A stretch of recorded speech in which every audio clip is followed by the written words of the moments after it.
A haunted house story. I do not have a name, but I've been called many things. I have been called a demon, a ghost, a poltergeist, a spirit, and even the boogeyman. However, I have no memory from before this incorporeal existence to confirm or deny any such names. I have no eyes, yet I can see. I have no ears, yet I can hear. I do not have a body. I have no shape. If I strain my will, I can mimic a human's. If I will it, I can move objects with my thoughts. However, both take a great toll on me and grow more and more difficult as the number of witnesses increases. I do not know what I am, but I know I am very old. I cannot escape the property of the house I was born in, an old 1937 American four-square, a very square-looking home sitting in a rather average American suburb.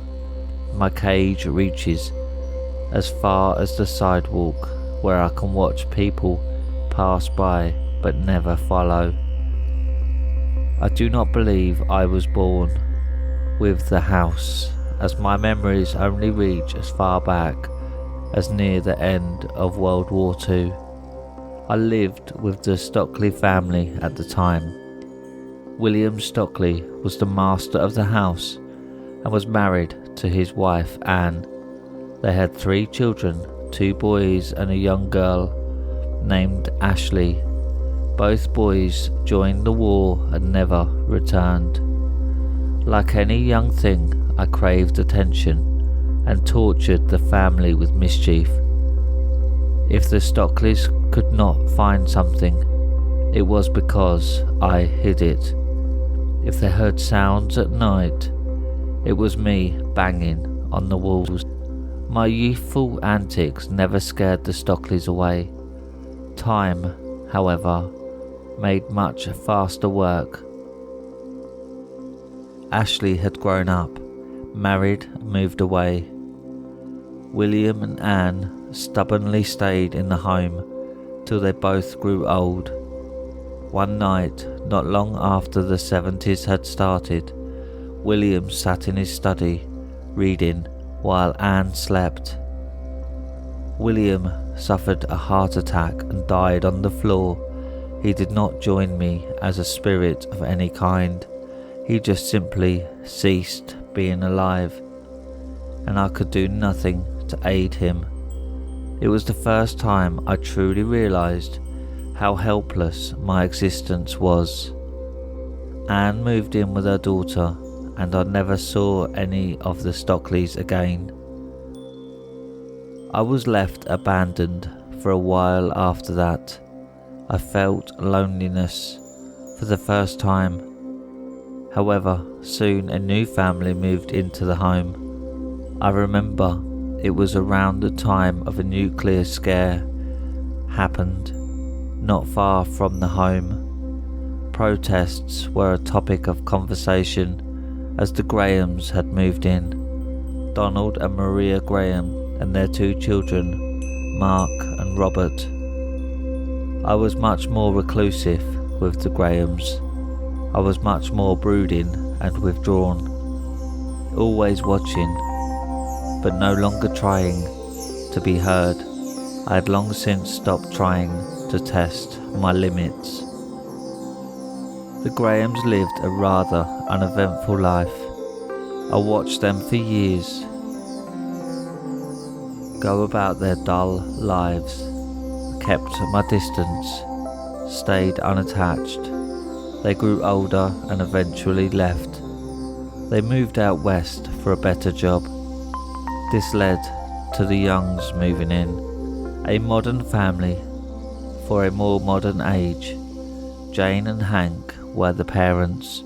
Both worked for a living. Elizabeth was their daughter. The kind of girl that would put up posters of then popular boy bands on her room walls. James was the youngest and most fascinating in the family. James was broken, and everything else in the family ignored it. He was 13 when I first met him. As I observed him, he observed others much the same way. He would spend hours alone, and the rest of his family seemed happy to be away from him. His room was his sanctuary, a place he could be his true self. He changed when he left his room. He faked normalcy. Any breach of his sanctuary caused him to turn violent. The first time I saw this was when he nearly broke his older sister's arm, slamming it into the door, so his family avoided trying to break into his world. As he grew older, James grew worse. He had a terrible fascination with death.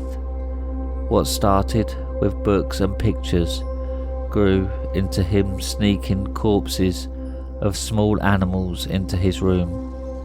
When he was 14, he started to sneak out of the house at night, going where I could not follow and coming back hours later. He had a habit of writing when he was upset, often words or phrases in repeat, like a mantra. Most often, he would call his family and everyone else around him a liar. He seemed to think that everyone around him lied to him. When they spoke of things like love and wanting the best for him, he hated them for it. He then started to collect knives. It all came to a conclusion when he was 15. After one of his night trips out, he came home with a handgun wrapped in a towel, the kind with a clip and a sliding barrel. I'd never seen one outside of what books and newspapers I could read around the house. He calmly grabbed a nasty looking knife with at least a 7-inch blade out of a table drawer. He stuck the handgun in the back of his pants and calmly and carefully snuck into his sister's room. He looked at her sleeping in her bed for a moment before grabbing a pillow and violently holding it over her face.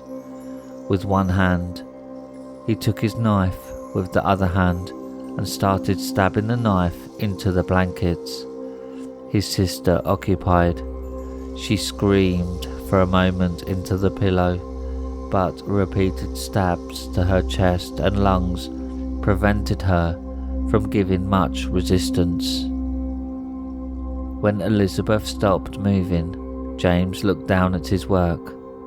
After he was content, he slowly started walking to his parents' room, no longer comfortable just observing. I tried to warn them. After a bit of effort, I managed to knock a lamp by their bedside off a table, causing it to smash on the floor. They both awoke, but were completely unaware of the danger heading towards them.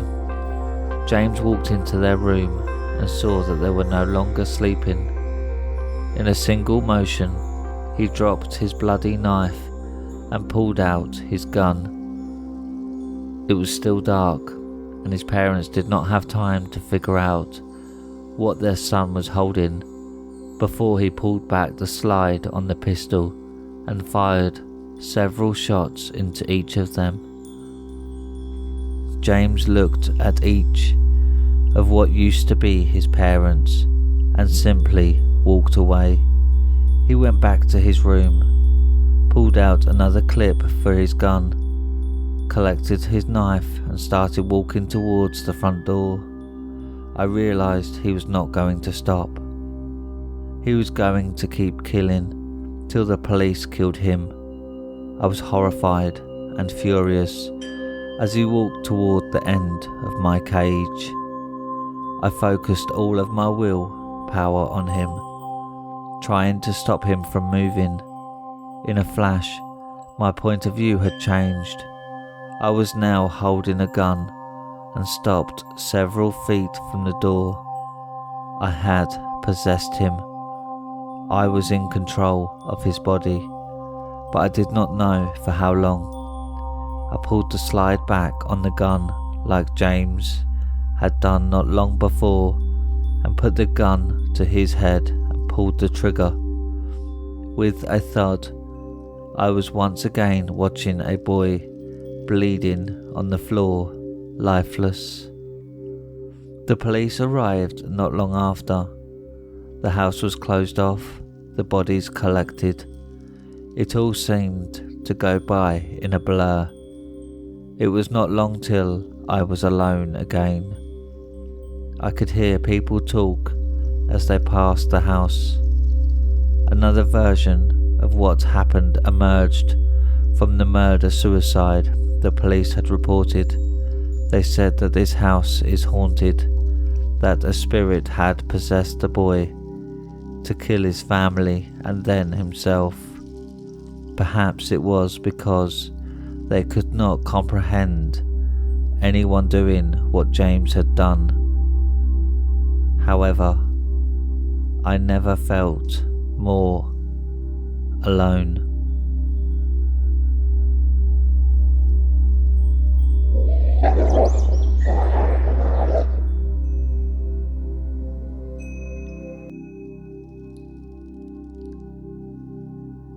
The hauntings.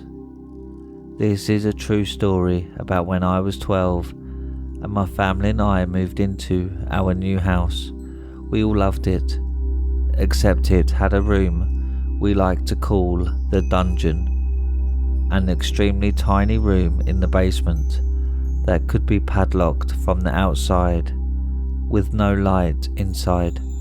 I even recall finding an old little toy car in the corner of the room. The house didn't feel right. The property had a chained link fence all along the side with barbed wire on top. I later found out this was an old foster home, but even now I never really looked into the history of the house. I'm still afraid of what I could find. After renovating the house, it felt more homey. We got rid of the dungeon and turned it into a computer room beside my bedroom. I was also the only one who slept in the basement of the house. All the other bedrooms were upstairs. This is where I shall begin telling you the events that took place. I had a paranoia about doors. My closet doors had to be closed on both sides. Otherwise, it felt like something was staring at me through the cracks. And my bedroom door had to be wide open so the hallway light could shine in, because I couldn't sleep in the dark.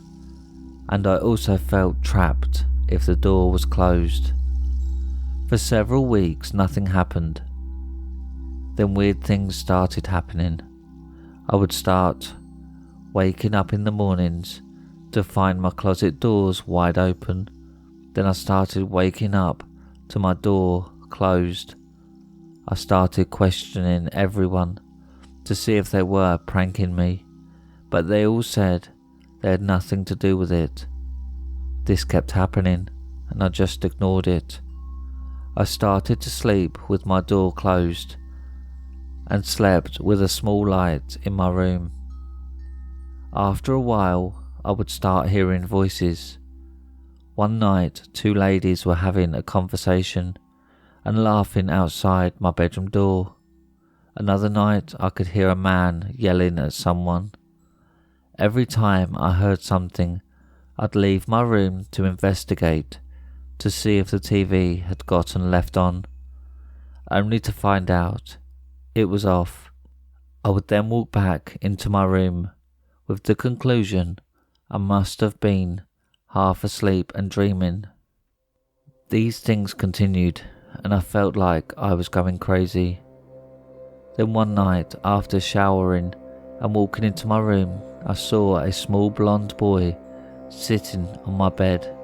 In the split second before I turned my light on, I knew what I saw wasn't just in my mind or my mind playing tricks.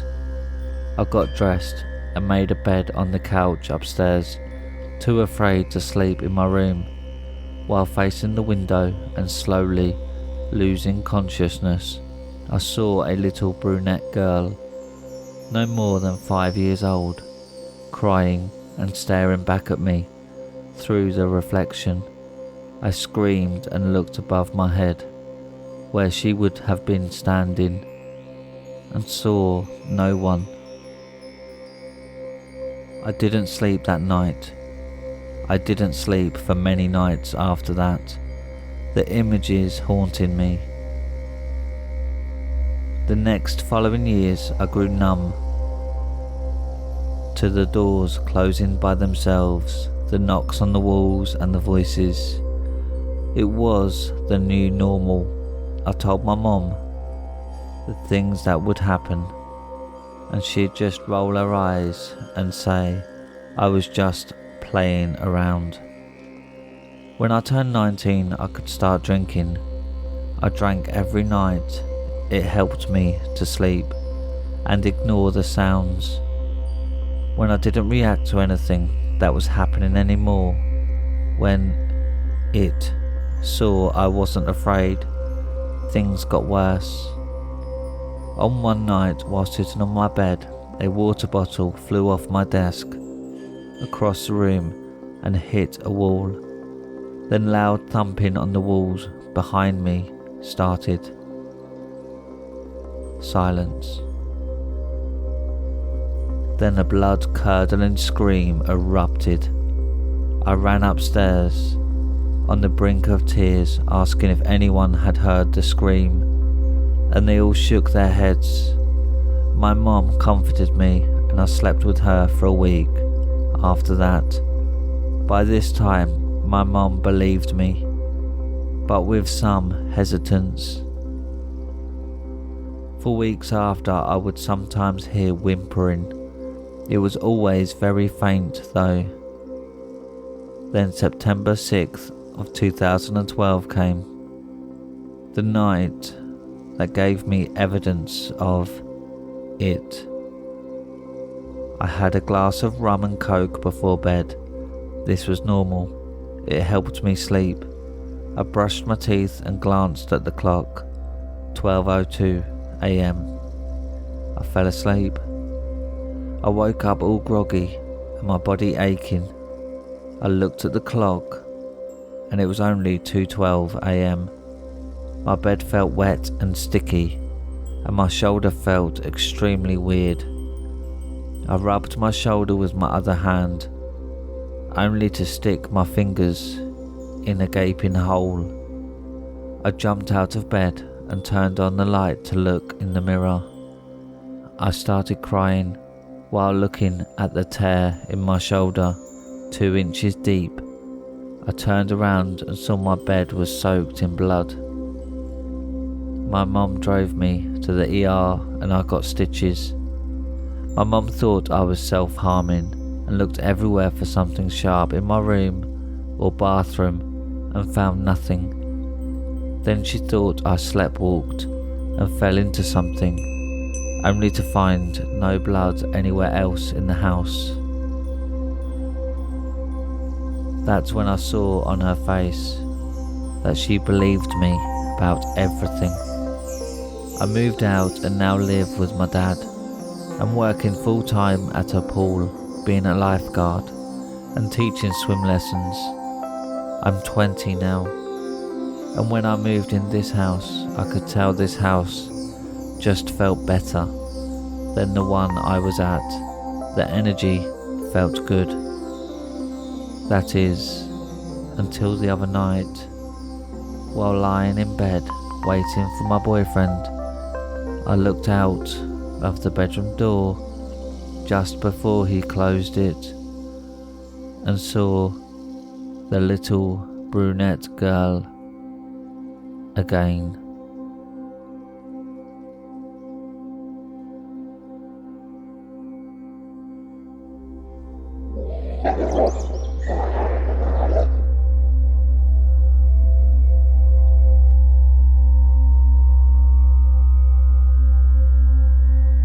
The house on Rupert Street. Every town has it. That house, the one that has been there as long as anyone remembers, abandoned. And it always has a reputation, a haunted house, a ghost house, the one you don't want to walk past on Halloween night without holding your mother's hand. Now we venture into that house, the house that no one dares enter, the one no one dares tear down. Come with me, child. Take my hand and come with me. Come to the house on Rupert Street. Do you know my name, child? My name is Thorn, and I am here to show you what lies beyond that door. Do not fear, as I am not a bad person. I am not the boogeyman. Just take my hand. Good, and squeeze it tight as to not lose me when we go inside. Are you ready? Are you sure? Let's go. Isn't it a nice house? Brick. That's how you can tell it's an old house. No one builds with brick anymore. The fence. Ah, yes, that was put around it by the town. Why? I don't know. I don't live here. No one lives too close to the house. They say that it's haunted. What? Of course not. Even if there were ghosts inside, I wouldn't let them hurt you. After all, I am Thorn. I am here to protect you. Now come on, through the gate. Look at the walkway, at the cracks. One day, every sidewalk will look like this. Yes, even the one leading up to your house. What's the matter, little one? Are you afraid? Don't be. It's safe. Believe me. Come on. That's it. Nothing to fear. It's just a house after all. Watch your step. The deck is rotten. Why? No one lives here. No one looks after it. Just follow me and it will be okay. That smell.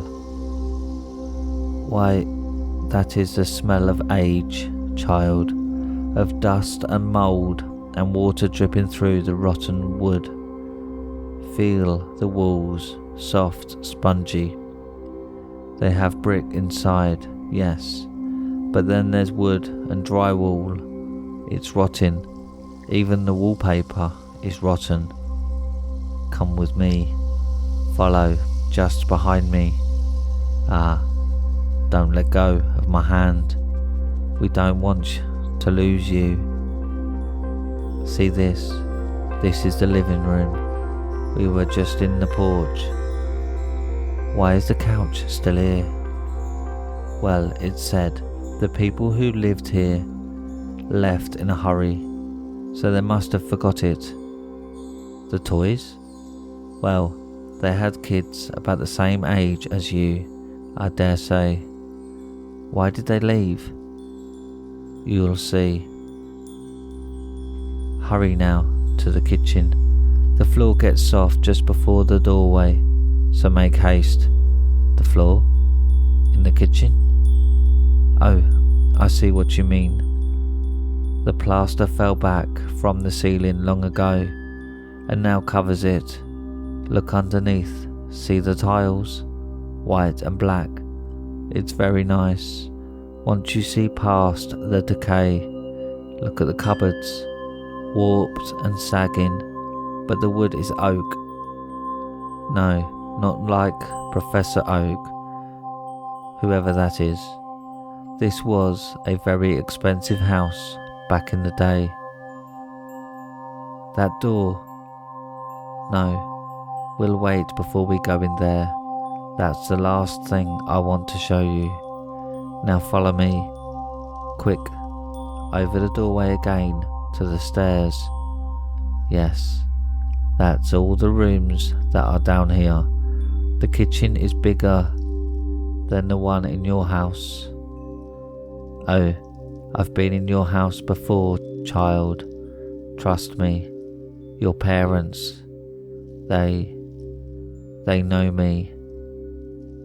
Careful, the stairs are soft underfoot, rotten, like the rest.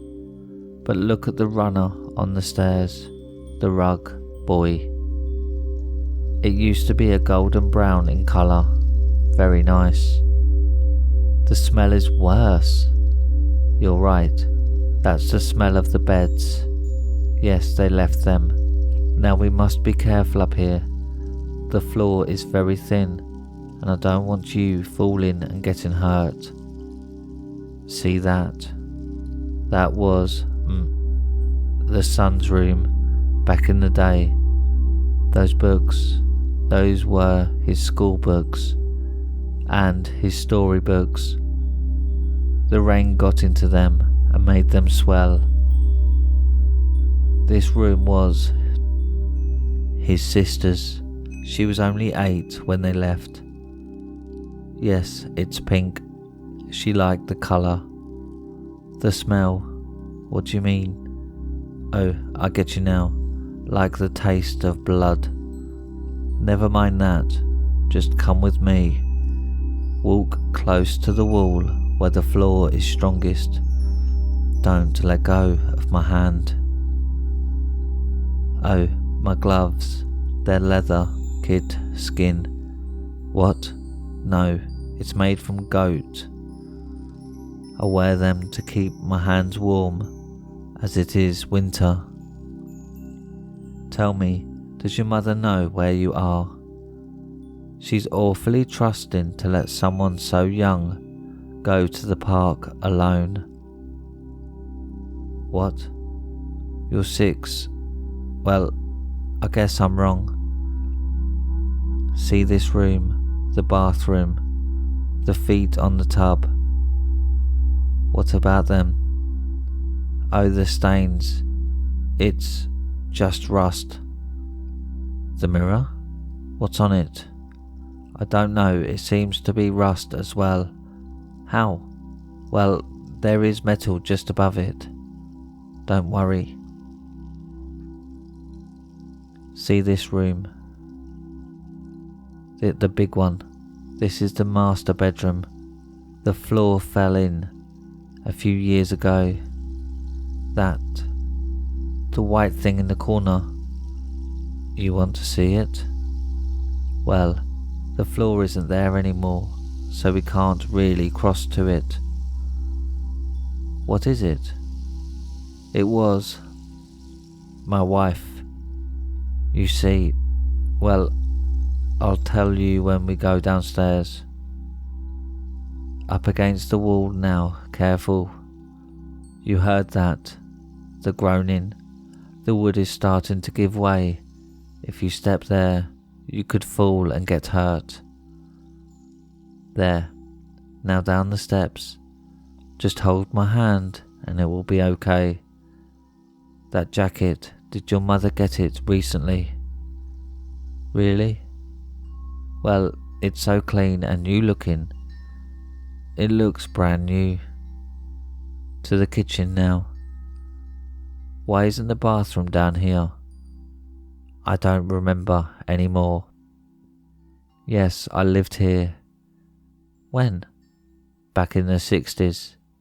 Yeah, a long time ago. Come with me, child, into the basement. The stairs are safe here, trust me. The ceiling may sag, yes, and there might be water on the floor, but it's safe. Do you see it, that thing in the corner? See how it reaches up along the ceiling like some huge spider? You seem afraid, child. Don't be. I won't let it hurt you. Listen, above you. You hear it, don't you? That's the sound of the house settling. Don't worry. That's the furnace in the corner. This is where I took my son all those years ago. See the door? This would burn coal, you see. Climb in. It's okay. You won't get stuck. Just look. Clunk. Click. What was that sound? You ask. The lock. Of course. What am I doing? Ah, that's the fun of this. As Thorn, it is my job to protect whoever calls to me, but I was also meant to protect my family. I strangled my wife with these very gloves on, so she wouldn't feel how wet my hands were. You see, I killed my daughter in the bathroom when everyone was asleep, slit her throat, flooded the tub. Her blood ran down the stairs. When I cut her the first time, it sprayed everywhere. Why am I crying? Don't call me a monster, you fucking brat. My tears, why yes, they're red. You see, my son scratched at my face when he saw what I had done. He tried to run from me. He attacked me when he saw his mummy lying there in the corner, her throat bruised and face pale. Why is it getting hot? You see, I'm not alive anymore. Like this house, it died when I killed myself. I control it now. No, I won't let you out. You should know better than to trust a strange man, you little idiot. Now shut up. You can't do anything to stop me. No one can hear you scream. No one lives close enough. Your voice will carry up into the pipes, yes, but it's just the wind. Crying is useless. Tears are for babies. Besides, I thought you were a big boy. You snivelling brat. My son cried too, for the first bit.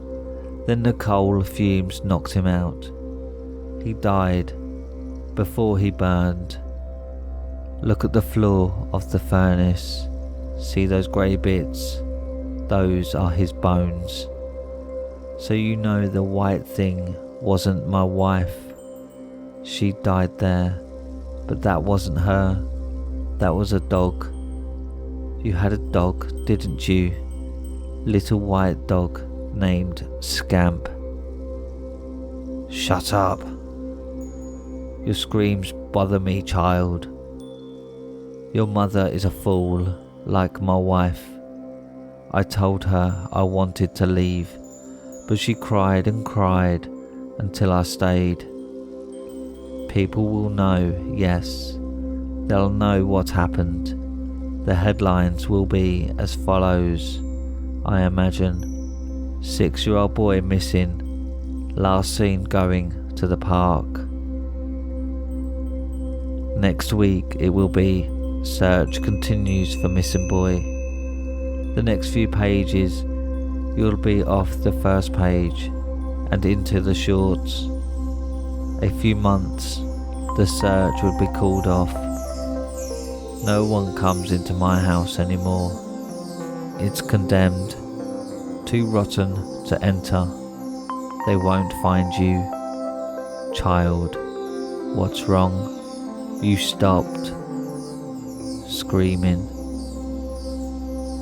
Are you okay?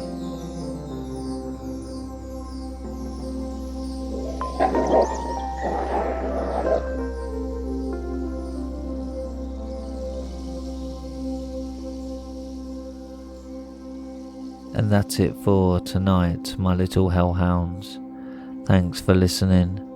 If you've enjoyed tonight's terrifying, scary stories, then don't forget to click the like button and subscribe, and click the bell icon so you get notified every time I upload. If you have any scary stories you want narrated on the channel, then submit them to Reddit r/homeofscares, and follow me on Twitter at homeofscares. Now, good night, my little hellhounds.